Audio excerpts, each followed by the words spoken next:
অতিরিক্ত বৃষ্টি হওয়ার কারণে গাছের জামির বা বাদামি, কেউ বাদামি বলে, কেউ জামির বলে। আমরা জামিরই বলি। জামিরগুলো পড়ে যাচ্ছে। তারপরে যে কাঠবিড়ালি আছে, কাঠবিড়ালির অত্যাচারে জামিরগুলো খেয়ে খেয়ে ফেলতেছে।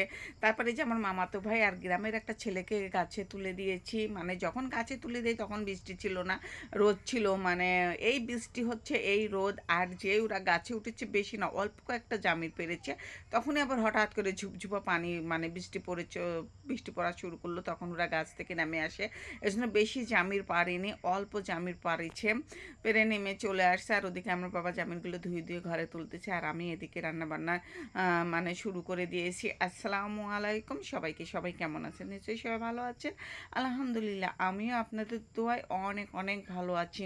একটু ছোটো মাছ চটচটি করবো, চেলা তো না, চাপলে মাছ চটচটি করবো, ছোটো ছোটো চাপলে মাছ, ওই মাছগুলো চটচটি করবো। এই জন্য মানে বাজারও ছিল না, দুটো আলুই ছিল আমার ঘরে। এই আলু দিয়ে আর বেশি করে পেঁয়াজ দিয়ে আর মরিচ দিয়ে ঝাল ঝাল করে এই ছোটো মাছ চটচটি করলে কিন্তু খেতে মজাই লাগে। তারপরে চাপলে মাছের স্বাদটা কিন্তু অন্যরকম, অনেক মজার একটা মাছ। এই জন্য বেশি করে পেঁয়াজ কেটে নিয়ে, মানে ছিলে নিয়েছি, আর আলু মানে কুচি কুচি করে নিয়েছি, মাখিয়ে দেবো।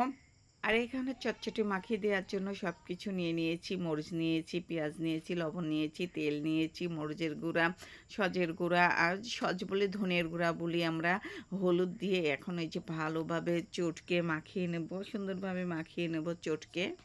আর আমার বাসায় যখন কোনো সবজি থাকে না, আর এখন বর্ষার দিন কিন্তু বেশি, মানে সবজির দাম বেশি, সবজি দেবো না, শুধু পেঁয়াজইতে, যখন সস্তা হয় পেঁয়াজ তখন পেঁয়াজ কিনে রাখি। আর এখন কিন্তু পেঁয়াজের দাম মাসাল্লাহ অনেকই, আর শুধু এখন পেঁয়াজ দিয়ে বেশি রান্না করব, কারণ সবজির দাম বেশি হয়ে গেলে তখন আমরা কি করি, আমরা গ্রামের মানুষ, তখন আমরা এই যে পেঁয়াজ দিই, মানে বেশি রান্না করি, ছোটো মাছ হোক আর বড়ো মাছ হোক, মানে সবজি দেই না, শুধু পেঁয়াজ দিয়েই রান্না করি। কারণ এখন পেঁয়াজের দাম বাড়তি হলেও কিন্তু ওই যে একবারে কিনে রাখি, তখন আর মানে এখন আর অত গায়ে বাঁধে না, এখন তো সবজির দাম অনেক, এই জন্য পেঁয়াজ দিয়ে বেশি মানে রান্না করি। আর এই তো আমার মাখানো হয়ে গেছে, এখন ওই যে মাছগুলো দেবো। আর আমার খালাম্মা মাছগুলো ধুয়েছে, মানে ধুতে ধুতেই কিন্তু মাছগুলো কেমন যেন বেশি খুলে ফেলেছে, মানে পেট খুলে গিয়েছে। যাই হোক, মাছ দিয়ে আলতো করে মাখিয়ে নেবো, বেশি মানে জোরে করে মাখলে তো মাছ তো গলেই যাবে। হালকা করে মেখে তো পানি দিয়ে দেবো এখন।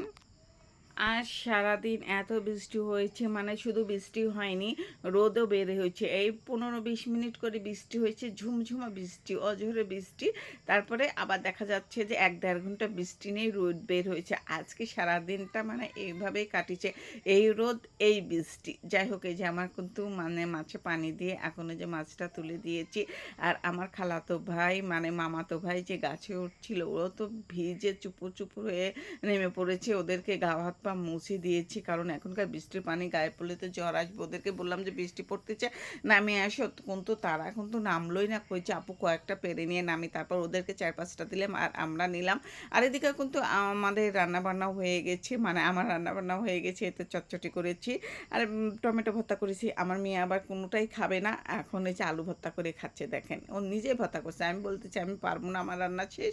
পরে নিজেই দেখেন কি সুন্দর করে আলু ভর্তা করেছে, আর দেখেন তো কি সুন্দর হয়েছে চটচটি। তারপরেও খাবে না, ভর্তাটাও মাসাল্লাহ অনেক সুন্দর হয়েছে, তারপরে সে খাবে না। আজ এই পর্যন্ত, আল্লাহ হাফেজ।